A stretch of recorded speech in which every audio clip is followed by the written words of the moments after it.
পিকআপে আনা নেয়ার কথা মালামাল, কিন্তু সেই নির্দেশনা না মেনে পিকআপে চেপে বসেছিলেন মানুষ।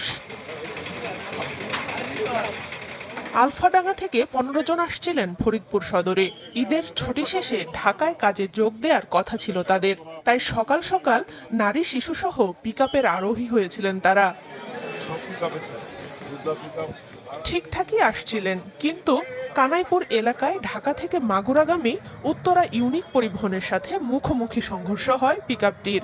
ঘটনাস্থলে মৃত্যু হয় 11 জনের, আহত হন বাকিরা।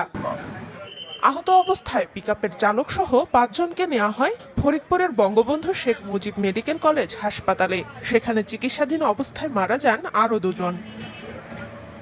ঘটনাস্থল পরিদর্শন করেছেন জেলা প্রশাসক, আশ্বাস দেন নিহতদের পরিবার ও আহতদের আর্থিক সহায়তার। 7 জন নারী ছাড়াও 2 জন শিশু ও 5 জন পুরুষ মারা গেছেন এই মর্মান্তিক দুর্ঘটনায়।